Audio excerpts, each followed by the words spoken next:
구체화. 내가 한 개념을 가지고 있다면 그것은 을의 다수의 개체들에게 적용시킬 수 있는 무엇이게 마련입니다. 그것은 메리나 존 같은 구체적으로 특정한 이름을 두고 말하는 게 아닙니다. 그런 것은 개념의 의미를 가진 게 아니죠. 개념은 얼마든지 많은 개체, 셀 수 없이 무수한 개체들에게 적용됩니다. 개념은 보편적인 겁니다. 예컨대 잎이란 단어는 한 나무에 잎 하나하나에 모두 적용될 수 있죠. 잎마다 같은 단어로 불리죠. 나아가 같은 단어가 모든 나무들, 큰 나무, 작은 나무, 약한 나무, 메마른 나무, 모든 나무의 잎에도 적용되죠. 따라서 가령 내가 오늘 아침에 잎을 하나 보았다고 말한다면 여러분은 내가 본 게 무엇인지 실상 아무것도 모르는 겁니다. 그 점을 이해하실 수 있는지 봅시다. 실상 여러분은 내가 보지 않은 것에 대한 어떤 관념을 가지고 있습니다. 여러분은 동물을 보지 않았습니다. 개를 보지 않았습니다. 인간을 보지 않았습니다. 따라서 내가 본 것에 대해 어떤 막연한 관념은 있지만 그것은 특수화되어 있지 않고 구체적인 것이 아닙니다. 여기에서 언급한 모든 것이 개념입니다. 그런데 우리가 만나는 인간은 구체적인 인간입니다. 개념과 같은 보편적 인간을 만나는 일이란 없는 겁니다. 그런데 개념은 그런 보편적인 인간을 가리킵니다. 결코 전적으로 정확하지가 않습니다. 유일성과 구체성을 상실한 거죠. 개념은 보편적인 겁니다. 그녀는 개념화할 수 있는 것이 아니라 체험될 수 있을 뿐입니다. 구체적으로 인간은 내가 스스로 보아야 하고 스스로 체험해야 하며 스스로 직관해야 합니다. 개는 직관될 수 있는 것이지 개념화될 수 있는 것이 아닙니다. 자, 우리는 개념적으로 먼저 알고 이해하고 그것을 경험하는 것을 굉장히 안전한 방식으로 선택을 하죠. 그리고 그렇게 해야 한다고 우리의 유전이 가르치고 역사와 전통과 권위가 우리를 짓누릅니다. 그래서 공부, 지식을 쌓는 것에 굉장히 많은 시간을 할애를 하죠. 자전거를 타는 법, 운전을 하는 법에 대해서 공부를 하는 것과 실제로 막 부딪혀서 자전거를 타는 것에 그 배움의 정도의 빠름, 몸으로 익히는 것의 빠름은 사실 실제로 실용성도 막 부딪혀서 경험하는 것이고 그것에 대한 어떤 미세한 감각도 실제로 해보지 않으면은 지식으로 쌓은 것들은 다 현장에서는 사실 그렇게 많은 의미가 없거든요. 현장의 경험은 현장의 경험이 더 생생하고 그것이 현장을 굴리는 힘이 되지 지식이 현장을 굴리는 힘은 되지 않아요. 뭐 이제 MSG 정도는 되겠죠. 그 사람을 이해시키고 납득시키는 데 있어서 조금 후첨, 양념은 될 수 있어도 본체 요리에는 어떤 가미가 될 수가 없어요. 경험이 본 요리, 메인 요리죠. 그래서 요리 잘하시는 분한테 요리 어떻게 하면 잘합니까 했더니 신선한 재료, 건강한 재료, 그 제철에 나온 그 영양분과 어떤 그것을 많이 함유되고 있는 그거 원재료, 좋은 재료를 쓰면 어떻게 해도 맛있다. 이렇게 얘기하는 것에 대해서 정말 이제 그런 느낌이 들거든요. 그런 거와 같이 우리의 기교의 한계는 거기까지인 것이에요. 원재료의 힘을 넘어설 수는 없다. 그러니까 이제 여기에서 말씀하신 이 개념에 대한 이야기, 이런 것을 어떤 지식적인 걸로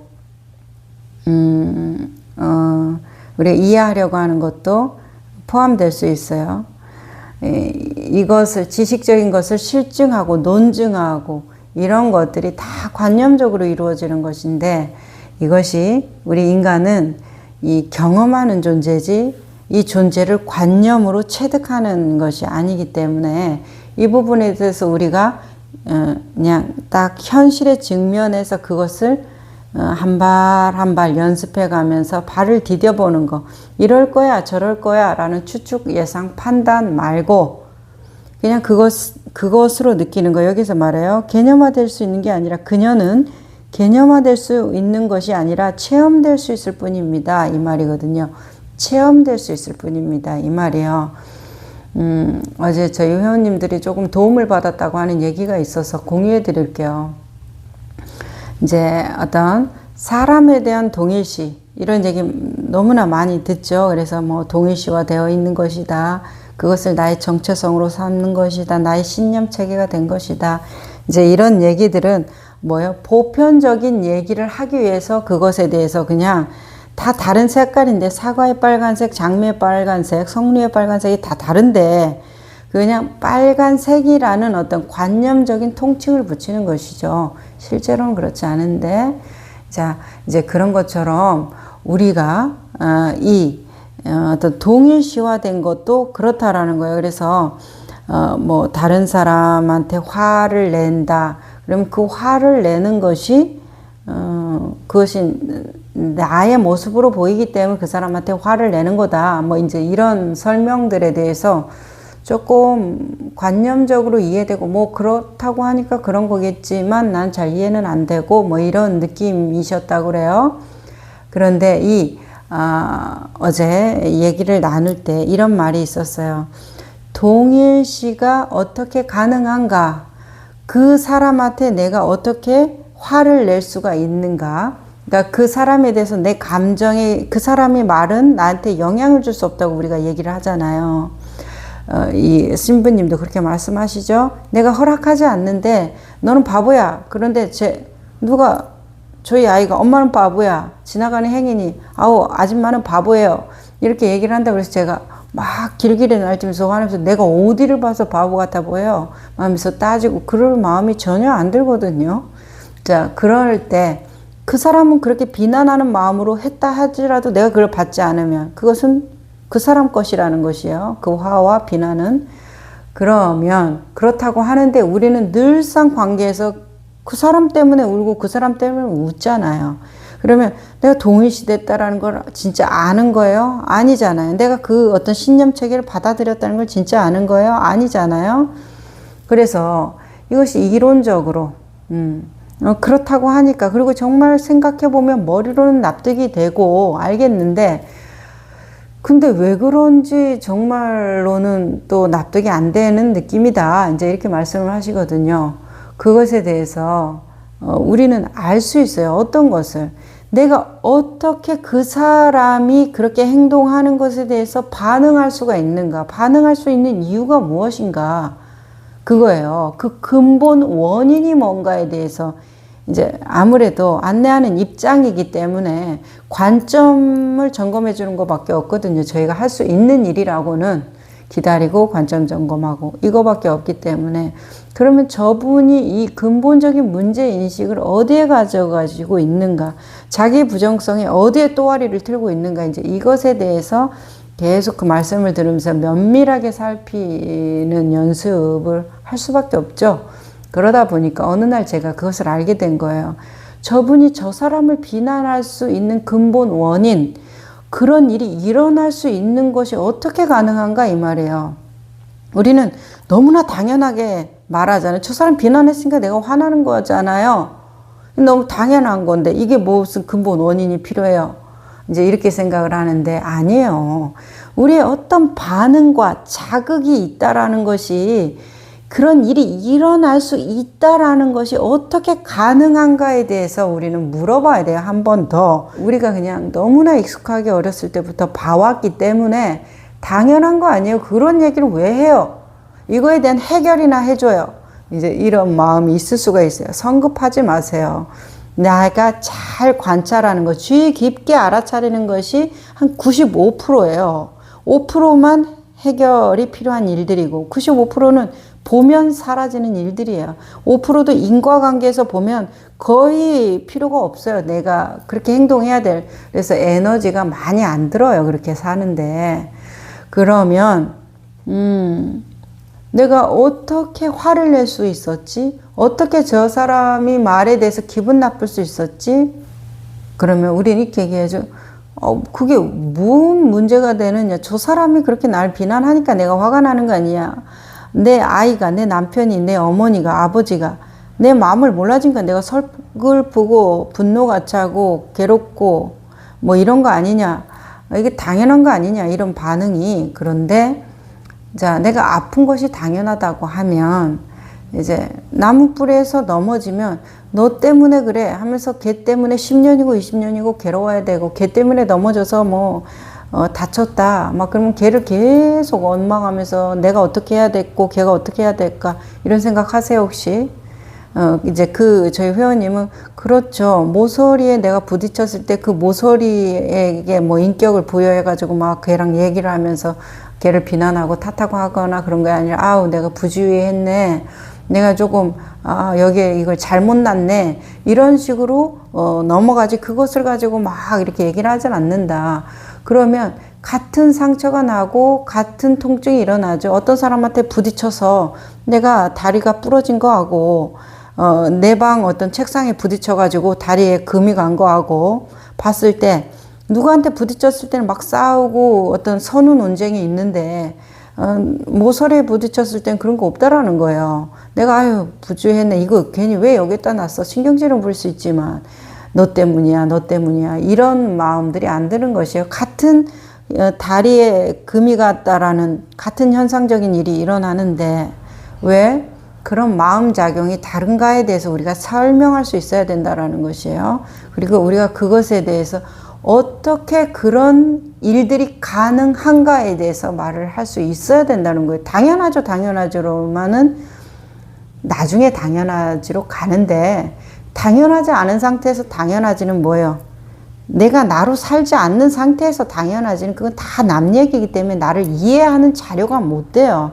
그러니까 나를 잘 살피라, 나를 잘 보라 이렇게 얘기하는 거예요. 생각하지 말고 보라, 생각하지 말고 들어라. 그러면 드러나니까. 그래서 자, 그래서 이 동일시의 강도도 또 어때요?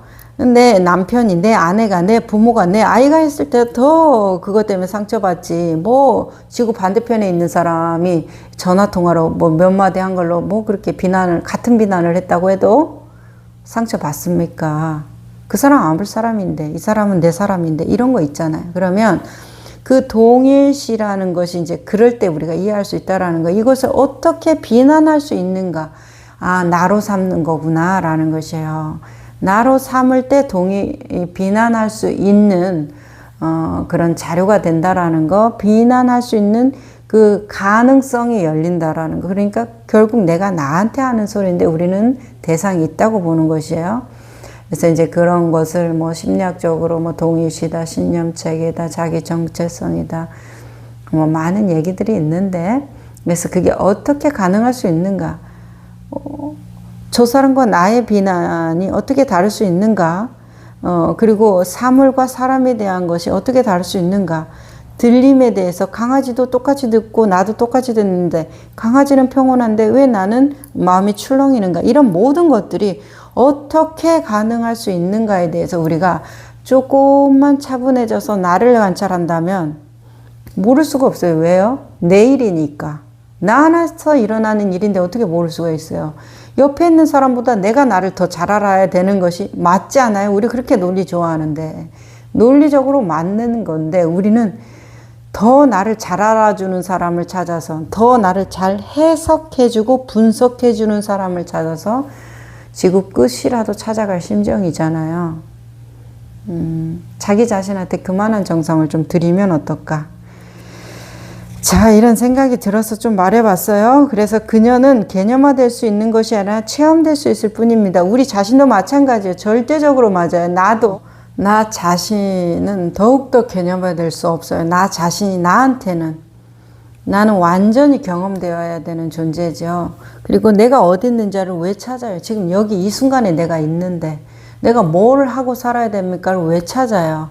내가 지금 하고 있는 것이 내가 뭘 하고 있는 것이고, 그리고 어떻게 살아야 되는가를 꾸준히 성실하게 노력하면서 그걸 만들어 갈 수 있는 엄청난 존재인데, 그것이 어떻게 살아야 되느냐, 나는 무슨 길이 주어졌느냐, 이런 것들은 글쎄요, 어떤 잠재적인 뭔가를 보겠다라는 것이고, 어떤 나의 가장 맞는 어떤 성향적인 것을 뭐 찾는 그런 거 다 좋다고 생각하는데, 결국 삶이라는 것은, 이 삶이라는 것은 결국 뭐예요? 나의 어떤 그 의식의 흐름에 따라서 결정되어서 그렇게 흘러가는 것이잖아요.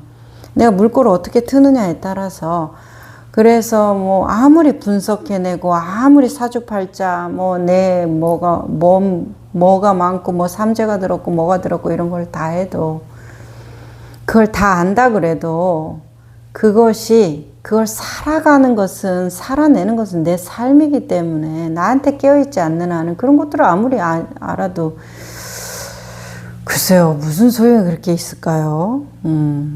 그녀는 개념화될 수 있는 게 아니라 체험될 수 있을 뿐입니다 라는 이 말과 더불어서 나도 절대적으로 개념화될 수 없고 체험되는 존재예요. 내가 누구냐 라는 것을 우리가 그렇게 오랜 시간에 걸려서 찾은 것이 결국 돌아와서 나를 보는 거야. 아, 내가 나구나 이거잖아. 내가 지금 여기 현재 있음, 이 존재함, 이것이 나라는 것의 전체성이라는 것이잖아요. 그것에 대해서 지금 그 알아차리고 있음이라는 거.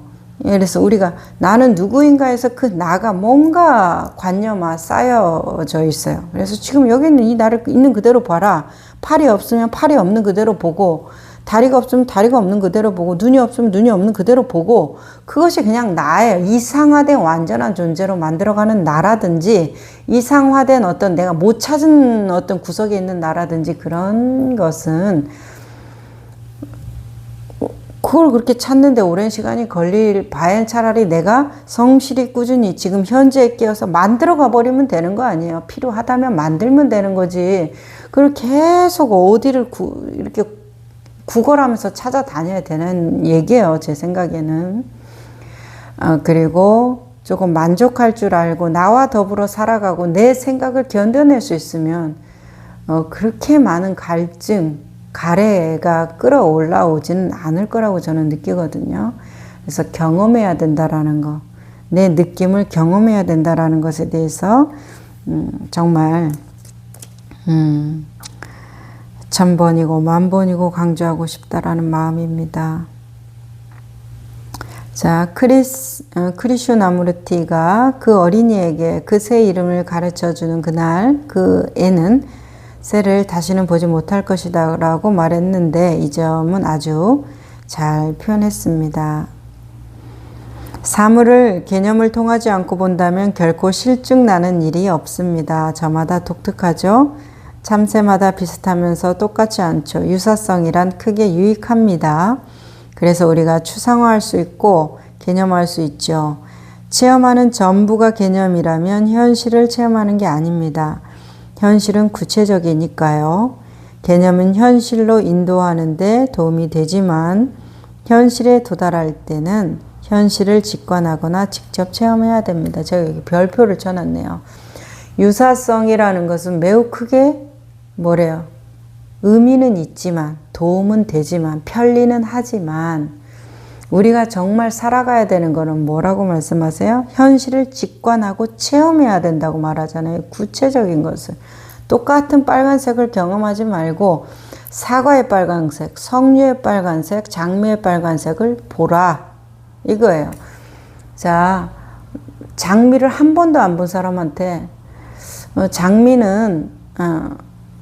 장미를 본 사람이 장미는 빨간색이야 이렇게 얘기를 하니까 그러면 사과의 빨간색인가 석류의 빨간색인가 이렇게 생각을 한단 말이에요. 장미를 안 보는데 빨간색이라고 얘기를 하니까.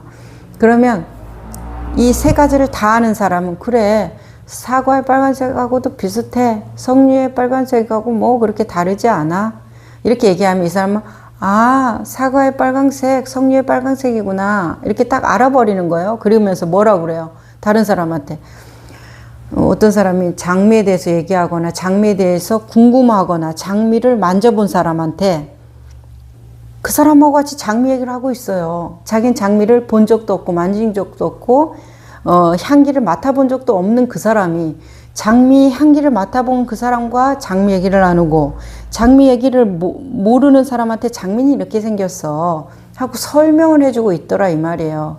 어떻게 그게 가능해요? 이것 때문에 가능해요. 크게 유익한 유사성 때문에 가능한 일이에요. 그런데 안내자는 이렇게 말하는 거예요. 멈추라고 말하는 거예요. 자, 장미를 봤더니 장미가 참 빨간색이에요. 그리고 향기가 참 달콤해요. 제가 이렇게 표현을 했어요. 근데 이분은 장미를 겪어보지 않은 사람이에요. 그래서 빨간색은 사과 같은 색깔, 사과 잘 익은, 햇살을 잘 받아서 잘 익은 빨간 색깔일까? 이렇게 추측하면서 그런 걸까요? 그랬더니 맞아요. 그렇게 말할 수도 있어요. 이렇게 얘기를 하겠죠. 향기가 달콤해요. 그랬더니 그러면은 봄날의 라일락 향기 같을까? 뭐 그렇게 얘기할 수도 있어요. 그런 어떤 달콤한 느낌이 있어요. 그러면 이 사람은 라일락 향기와 빨간색을 접목해서 장미라는 것을 인식했다고 어떻게 돼요? 매우 유사한 유익함으로 관념짓고 개념지어서 자기 안에 조건화를 만들어 버렸어요. 그리고 얘기하고 다니는 거예요. 그럴 때 멈추라라고 얘기하고 싶은 거예요. 멈추라. 장미는 참 달콤하고 빨간색이에요. 얘기를 딱 듣잖아요. 그럼 어떻게 하실 거예요? 상상하실 거죠? 그거를 멈추라 이렇게 얘기하고 싶은 거예요. 멈추세요. 당신은 지금 얘기를 듣고 있는 거니까 그냥 그 소리만 들으세요. 상상하기를 멈추세요. 그리고 뭐라고? 물어보세요. 어딜 가면 장미를 만져보고 향기 맡아보고 볼 수 있어요? 하고 물어보세요. 그리고 저기 장미 있는데 좀 데려다 주세요. 저도 그 색깔을 보고 싶어요. 그 향기를 맡고 싶어요. 하고 요구하고 요청하고 부탁하고 알려고 노력하되 멈추라는 거예요. 멈추라. 현실을 직관하고 직접 체험하라는 것이에요. 그래서 지금 이 자리에 대한 상상도 너무나 많죠. 책이 엄청나죠. 강의도 엄청나고 멈추라고 말하고 싶은 거예요. 왜요? 내가 하는 모든 상상은 라일락 얘기고 사과 얘기지 장미 얘기가 아니잖아요. 아니에요? 아닌가요? 그래서 내 삶 전체가 다 사과의 빨간색 얘기고 라일락의 달콤함 얘기지 장미의 달콤함과 장미의 빨간색 얘기는 없었다라는 것을 우리가 안다면 이제 멈추라라고 얘기하는 우리의 어떤 선지식들이 왜 그렇게 멈추라 얘기했는지를 알 수 있다라는 거예요. 내가 눈이 어두우면 멈춰서 물어보면서 도와주세요. 거기 목적지까지 같이 좀 가주세요. 아니면 가는 방향 좀 알려주세요. 아니면 도움을 청할 수 있는 곳을 알려주세요. 안전한 길을 알려주세요. 뭔가 그런 것을 해야 되는데 우리는 딱 들으면 바로 상상하고 이런 거야 저런 거야 이렇게 대충 구조화하고 몇 번 확인해보고 다 상상으로 확인하는 거죠. 그리고 그거구나. 그게 맞네. 그거네. 왜요? 장미의 빨간색을 본 사람하고 얘기해도 별로 그렇게 차이가 없거든요. 말이 잘 통하거든요. 심지어는. 그러니까 내가 잘 알고 있네 이렇게 생각을 하는 것이에요. 잘 알 수 있다니요. 내가 하는 모든 얘기는 무슨 얘기예요? 사과의 빨간색 얘기지 장미 얘기가 절대 아니에요. 말이 아무리 빨간색을 본 그 장미 얘기다는 사람하고 말이 통해도 내가 하는 얘기는 뭐예요? 다 장미 얘기가 아니에요. 그러니까 멈추세요. 멈추고 물어보세요. 알려고 노력하세요. 궁금하다면. 자, 개념의 둘째 성질은 현실이 유동적임에 반해 개념은 정태적이라는 것입니다. 유동성, 정태성 어렵지 않아요. 그죠? 현실은 계속 변화해요. 도가도 비상도. 그래서 항상 하는 도가 도가 항상 한다면 도가 아니다 이 말이잖아요. 도는 왜? 계속 변하는데 그것이 도야 이렇게 말하면 그것이 도가 아니다라는 거예요. 심지어 뭐도 공도 상으로 잡으면 공상도 도가 아니에요. 그죠? 그런데 우리는 정태적이라는 거예요. 왜요? 결과 중심의 삶을 강요당한 덕분이에요. 과정이라는 건 항상 동태적이죠. 결과는 항상 정태적이에요. 그래서 이 동태적인 삶을 살고 있는 우리가 어디에 매몰되어 있다? 정태성에 매몰되어 있기 때문에 나를 끼워 맞춰요. 근데 끼워 맞춰줘야 말이죠. 왜? 현실은 계속 변화하고 조건은 계속 조합되어 가는데 그 결과는 그때 어느 시점에 이루어진 것이기 때문에 안 맞는다는 거예요. 그러니까 우리는 뭐에 깨어 있으면 되는데 지금 여기에 이 움직임에 깨어 있기만 하면 돼요. 그러면 순간순간에 파도가 일어나는 것들에 대해서 두려워할 것이 없다라는 거예요. 사물을 개념에 담는 순간 흐름이 멈춥니다. 진짜 흐름이 멈추는 건 아니에요. 한강은 계속 흘러가요. 근데 내 생각에 그 한강은 안 흘러가는 것이죠. 그런 의미예요. 그래서 개념들은 항상 동결되어 있습니다. 현실은 유동합니다. 우리가 신비적인 것을 믿고자 할진데 이 점을 이해하거나 심지어 믿는데 너무 많은 노력이 필요하지 않더라도 우리는 단번에 파악할 수는 없지만 현실은 온전한 것입니다. 단어나 개념은 현실을 단편화합니다. 한 언어를 다른 언어로 옮기기가 그토록 어려운 것도 그 때문입니다. 다정한 신부님은 어렵다라고 표현하지만 저는 불가능하다고 표현하고 싶어요.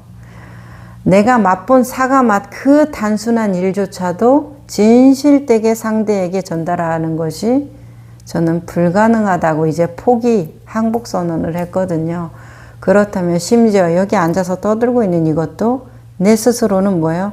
다 거짓말이라는 것을 알고 있어요.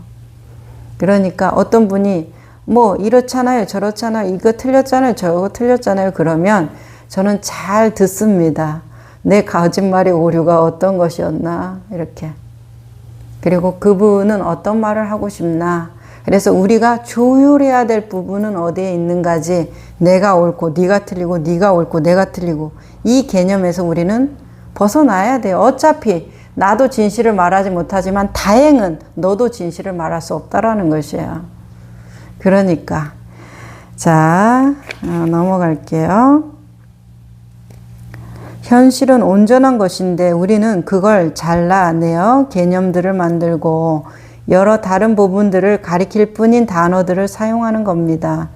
예컨대 평생 동물이라고는 한 번도 보지 못한 사람이 어느 날 그저 꼬리만을 보았는데 누군가가 그건 꼬리야 라고 말해 주었다면 동물은 그 동물이 무엇인지도 전혀 모르면서 꼬리가 무엇인진 알겠지요. 관념들은 온전한 것인 현실을 보거나 직관하거나 체험한 것을 사실상 조각냅니다. 이것이 신비가들이 늘 우리에게 말해주는 점입니다. 단어들은 현실을 제시할 수 없습니다. 가리키고 지적할 뿐입니다. 현실에 도달하는 길을 가리키는데 이용되는 수단들이죠. 그러나 일단 도달하면 개념들은 쓸모가 없습니다.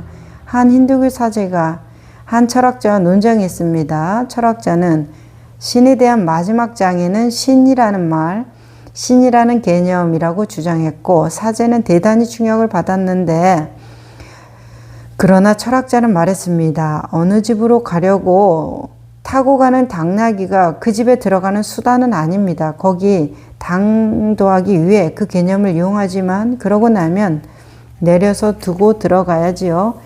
현실이라는 말이나 개념에 담을 수 없는 것임을 이해하기 위해 신비가가 될 필요는 없습니다. 현실을 알기 위해서는 알을 넘어서 알아야 됩니다. 여기에서 알을 넘어서 알아야 한다는 그 첫 번째 알은 내가 규정지은 알미겠죠. 나의 경계 안에 있는 알미일 것이에요.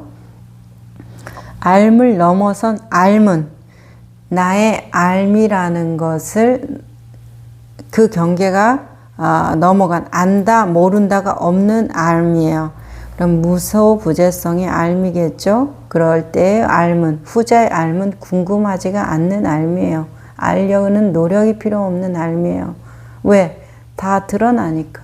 나를 왜 궁금해요? 내가 이렇게 다 드러났는데 지금 말을 하고 있고 조금 있으면 목마른다. 물을 마시고 있는 것이 나고 뭐 어디 걸어가야 되겠다. 걸어가고 있는 내가 나고 뭔가를 해야 되겠다 하고 있는 내가 난데 왜 내가 나를 궁금해 해야 하냐 이 말이에요. 자, 그래서 여기에서는 현실에 도달할 수 있는 개념이라는 것은 존재하지 않아요. 항상 개념과 관념, 우리의 지식과 배움은 늦어요. 무엇에? 이 현실이라는 진실에 늦어요. 늘 늦어요. 1초라도 지나야 하고 10년, 만년 지나야 되는 것이에요.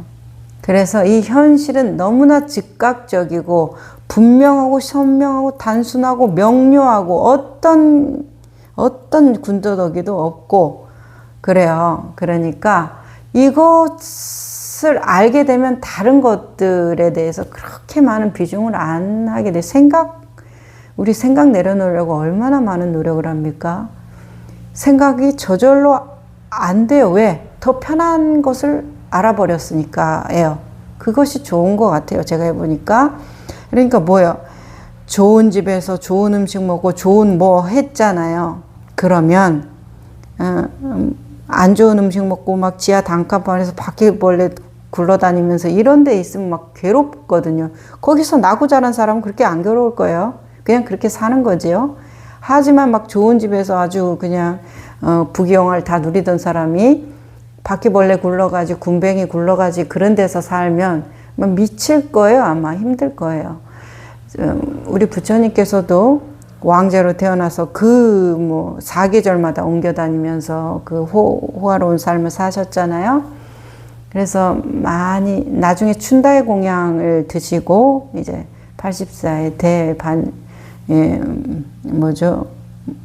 무여열반에 이르셨는데 그 춘다가 노비 그 하층 계급의 사람이었잖아요. 그가 공양한 그 음식 춘다로서는 엄청나게 자기가 할 수 있는 귀한 것들을 내주었을 거예요. 가난한 처지에서 귀한 것이었죠. 임금의 식성에 맞는 귀한 것은 아니었을 것이에요. 그럴 때 부처님이 그걸 소화를 못 해낸 것이잖아요. 그리고 늘 설사병이 많으셨다고 경전에 기록되어 있어요. 그러면 왜 그런 일이 일어나요? 춘다는 그것을 먹고도 그렇게 잘 살았는데 그래서 자기가 정말 그 중에서도 좋고 예쁜 것들을 드렸을 건데 공양을 자기도 복 받으려고 그렇게 복 받으려니까 좋은 거 대접했을 거 아니에요.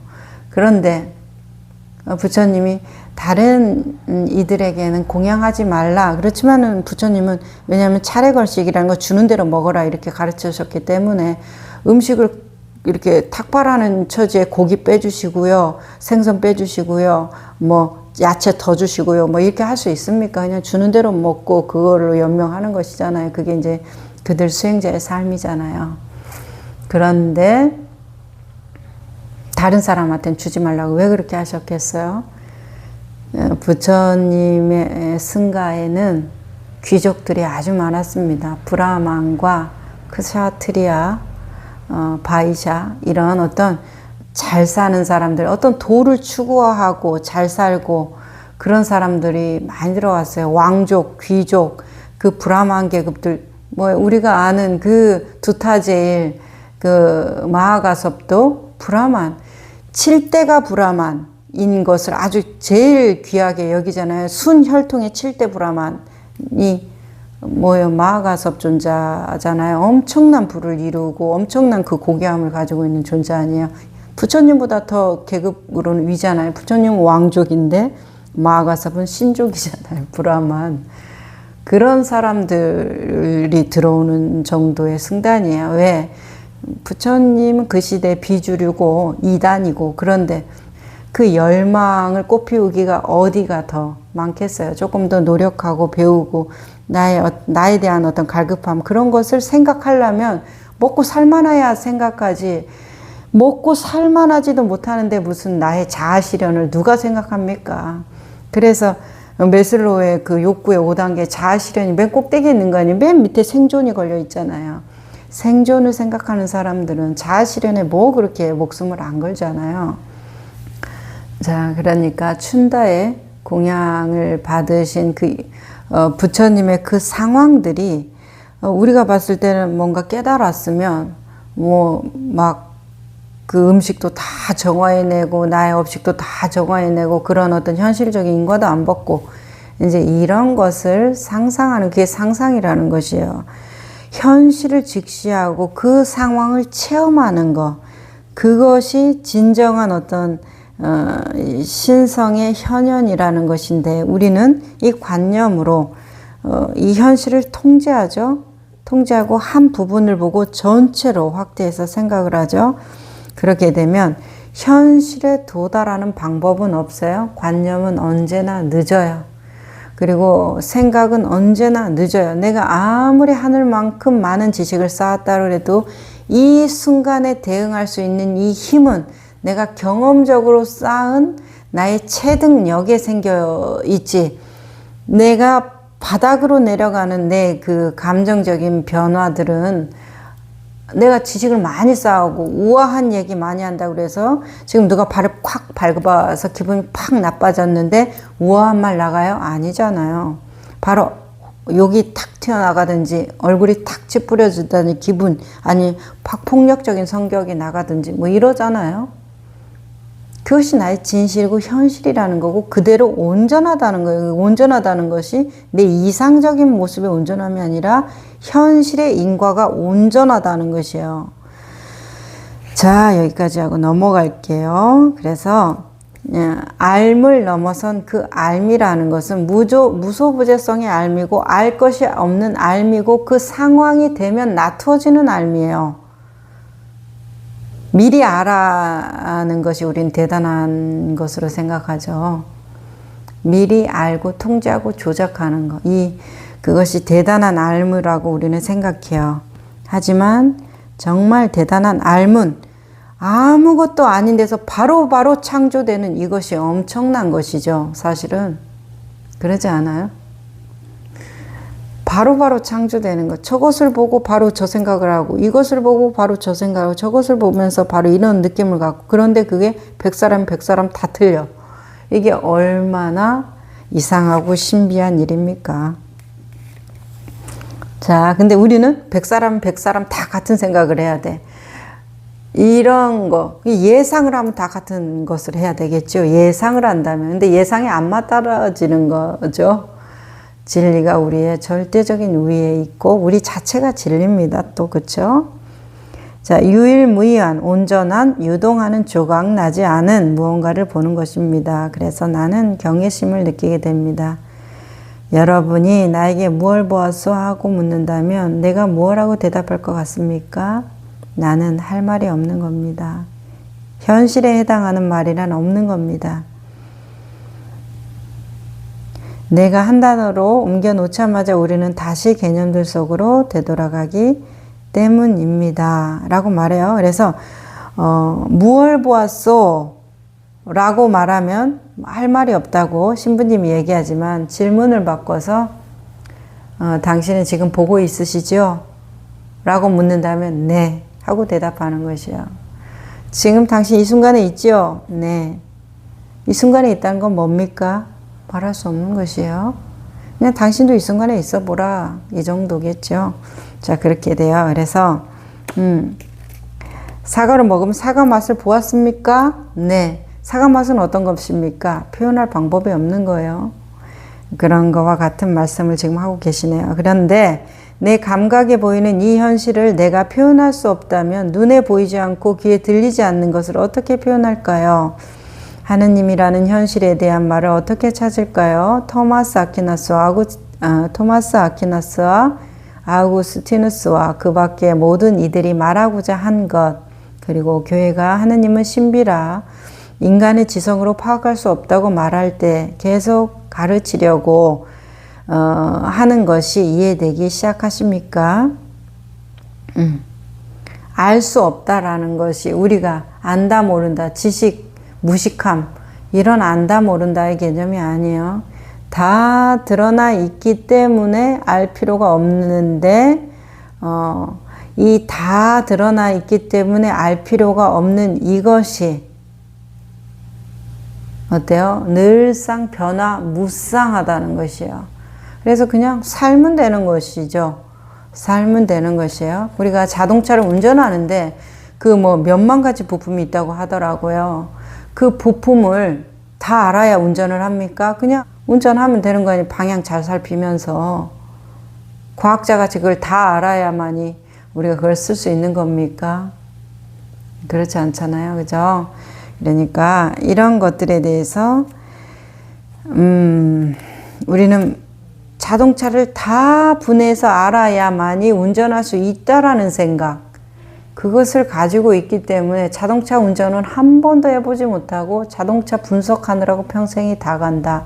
평생만 가면 되죠. 몇 생애가 가겠죠. 우리 윤회 관점으로 볼 때는. 그런데 정작 그렇게 해서 뭐 하려고 하는 거예요? 운전하면서 드라이브하고 내 이동거리 편하게 하고 잘 다니려고 하는 그것이 궁극적인 목적 아닙니까? 그러니까 우리가 조금 그런 것들에 대해서 생각해 보면 또 그것도 좋을 것 같아요. 칼 라너의 마지막 편지들 중에서 이제 이야기의 내용을 조금 읽어 드릴게요. 칼 라너의 일상이나 누가 우리의 형제인가 이런 부분의 어떤 소분 책자도 있는데 이 편지로 된 책을 좀 구하고 싶어서 노력했는데 우리나라 번역본이 없더라고요. 아쉽게도. 근데 어쨌든 그 짤막한 내용이 여기 소개되어 있네요. 도움을 청한 한 젊은 독일인 약물 중독자에게 보낸 답장이 있습니다. 당신네 신학자들은 하나님에 대해 말합니다. 그러나 그 하나님이 내 삶과 어떻게 관계가 될 수 있습니까? 이 하나님이 어떻게 내게서 약을 제거할 수 있습니까? 라는 그 중독자의 물음에 그는 이렇게 대답했습니다. 정직하게 고백하겠습니다. 나에게 하나님이란 절대적 신비이고 또 언제나 그랬습니다. 나는 하나님이 누구인지 이해하지 못합니다. 아무도 이해할 수 없습니다. 우리는 암시를 받고 어렴풋이 합니다.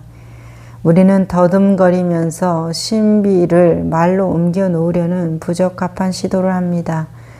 그러나 그에 대한 낱말은 전혀 없습니다. 그에 대한 문장은 전혀 없습니다. 또 런던에서 어떤 신학자들의 모임에서 이렇게 말했습니다.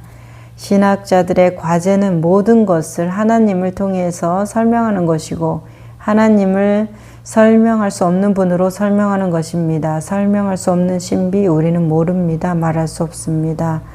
말이란 가리키는 것입니다. 묘사가 아닙니다.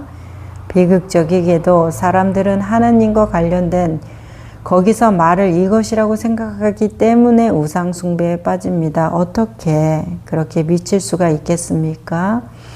그보다 더 미친 짓이 있을 수 있어요. 인간과 관련된 혹은 나무나 잎이나 동물과 관련된 거기서도 말을 그것은 아닙니다. 하물며 하느님과 관련해서 말을 그것이라고. 자, 이렇게 말해요. 정신적 우상이죠. 정신적 우상은 더 위험하죠. 정신이라는 매우 미묘한 재료를 써서 하느님을 만들어내니까 내가 여러분을 이끌어 가고자 하는 곳, 여러분 주변의 현실에 대한 깨달음입니다. 깨달음이란 여러분 안과 여러분 주위에서 어떤 일이 진행 중인지를 살피는 것, 관찰하는 것을 뜻합니다. 진행 중이라는 말은 썩 정확한 표현이죠. 모든 현실이 움직이고 있으니까 그걸 관찰하는 겁니다. 여러분은 개념들에 갇혀 있잖아요. 감옥을 부수고 나오고 싶어요. 그렇다면 보십시오. 관찰하세요. 관찰의 시간을 쓰십시오. 무엇을 살피느냐고요? 무엇이든지요. 사람의 얼굴, 나무의 형태, 나는 새, 돌무더기. 희망컨대 그때 여러분은 우리 모두가 개발해 놓은 견고한 틀을 우리의 생각들과 말들이 우리에게 씌운 그 틀을 부수고 나오게 될 것입니다. 희망컨대 우리는 보게 될 것입니다. 무엇을? 우리가 현실이라고 부르고 있는 무엇인가의 개념을 초월한 그것을. 그것은 하나의 영적 수행입니다. 우리가 시작하는 것은 개념들이 없이 하는 것이지만 개념들은 매우 긍정적인 기능이 있습니다. 그 덕택에 우리의 지성은 발전됩니다. 우리가 권유받는 것은 어린아이가 되는 게 아니라 어린아이 같이 되는 겁니다. 이렇게 말씀을 하세요. 여기에서 낙원 밖으로 쫓겨나서 나와 내 것을 개발해야 됩니다. 그런 개념을 통해서 그 애는 낙원으로 돌아갈 필요가 없습니다.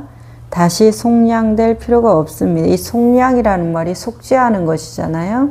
죄인인 심정에 대해서 다시 구원을 요청하는 거, 이 속량이죠. 자, 신비가의 지성적 경의가 아니라 어린아이의 무형한 경의, 그리고 우리가 언어와 낱말과 개념들을 개발함에 따라 경의는 사라지고 권태가 대신합니다. 희망컨대 운이 좋다면 우리는 다시 경의로 돌아갈 것입니다.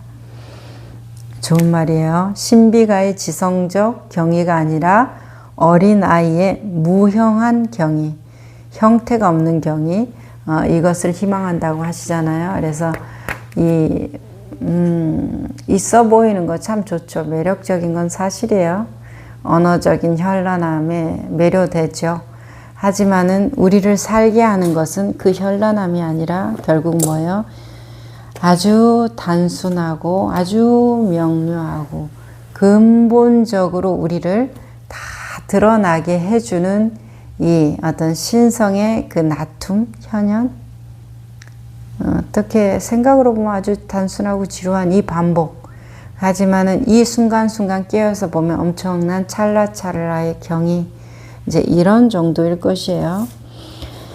자, 오늘은 어떤 개념에 얽매인 인간과 그 개념을 살아내는 인간에 대한 이야기에 대해서 오늘 얘기했다고 생각되거든요.